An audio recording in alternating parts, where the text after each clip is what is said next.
Evening. Quick one today on the Merc. Just done a few things which I'm quite pleased with, but they aren't big things, but hopefully you'll like them. And I've spent some money for once, 10 whole pounds. So yeah, let's have a look. First thing to show you is finisher blanking plates. The two air pump ones, the EGR outlet, and the other EGR. I haven't bolted them down properly yet because, well, just checked them for trial fitting, but yeah, all lovely, so that's good. Next thing is, which I mentioned in I think the last video, is the fuel rail. As standard, these are returnless systems, so the regulator is down by the fuel pump, and I'm not a massive fan of that, especially with boost. But as standard, on the end here is a threaded connector with a Schrader valve in it, and they're used to test fuel pressure, you know, for diagnostics. And I thought to myself, by looking at it, if I remove the Schrader valve and drill out the fitting so it's bigger, it would be alright to turn it into a normal conventional return system with a proper regulator and all that.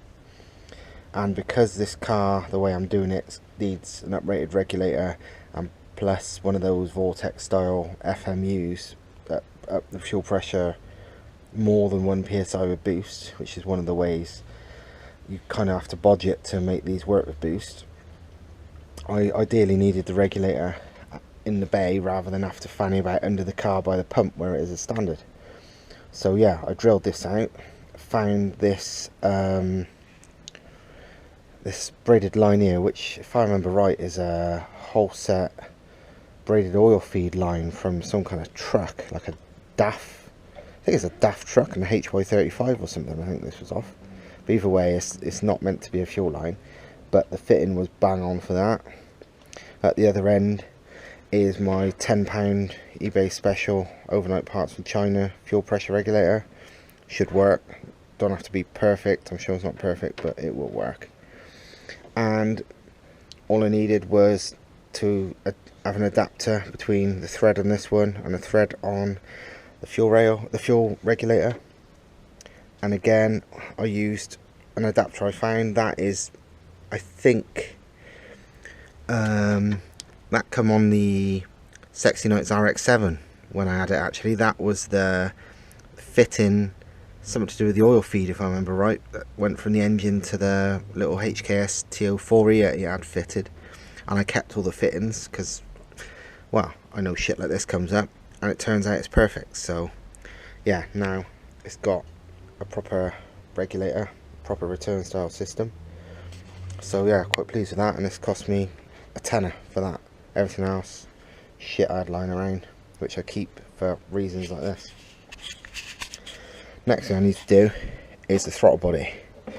As I've said before, it's not easy to dismantle these to weld like a full lip around them, and I can't weld aluminium anyway. So the problem is though, even if you welded a lip on, there's not much room there for a, you know, a coupler, you know, like a Jubilee clip and a hose. It's always a bit sketchy.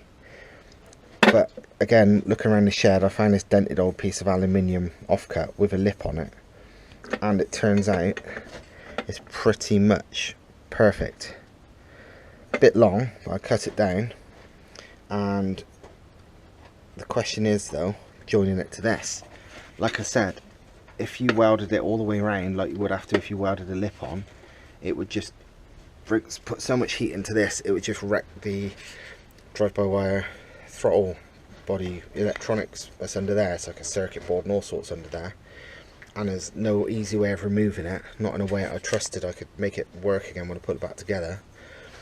But I reckon with this, and just do a few spot welds, or get somebody to, because unfortunately I don't know how to TIG weld, a few spot welds to keep it in place, and then seal it up with, I don't know, probably JB Weld would do it. I think it will actually, just to make it airtight, and job done. That's the solution.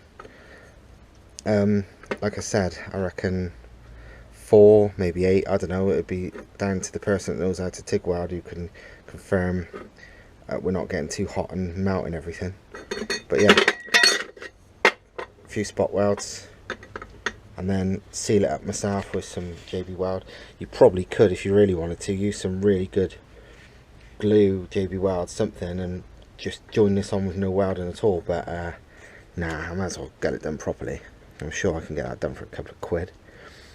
So yeah, that's where we are now. Good progress, still costing me absolutely nothing, and I'm really enjoying it, to be honest. This kind of build is what I like doing more than anything. Stuff that's you know, performance for your money, building it on a budget, not like a shitbox, you know, joke build like a lot of the roadkill cheapy builds, but like a proper perform amazing, but not spending money, just using your brain and working out stuff with what you got lying around. Any real older people might remember the Revs magazine back in the day. Used to do a feature called Dogs of War and Dogs Toured, and they called it a few other things, where they all got it was like 2 or 3 teams, 4 teams, I can't remember, and they all got a real low budget, like about £1,000 to buy a car, tune a car and whatever, and then they raced them against each other, you know, straight line and round corners, whatever, various challenges. And I used to love reading that. It was like my favourite thing in the world, even like right back in the day. This was probably late 90s, early 2000s, and it's just fun because you're making the car really fast for fuck all money. And I always want to do that with Redline, and we never actually got round to doing it. It was something when people like Dan White and Bryn Musselwhite was working at Revs, when Revs was a really good magazine. And yeah, I always wanted to copy that feature, well, rip it off massively for Redline, just because I knew I'd be fucking amazing at it. But it never happened. But it's the kind of shit I'm doing with this, and what I've done with loads of my cars, and it's what I like doing because I'm good at it, and it's fun making fucking mental stuff for no money. I don't see the point of spending millions of pounds. I'm never gonna have that kind of money, but I know how to make stuff fast as fuck for not much, and this is what I'm doing here. Doris, in. So yeah, that's it for this one. Hopefully interesting enough to watch, and I'll keep going as I've got time, which is not very fucking often. See you later.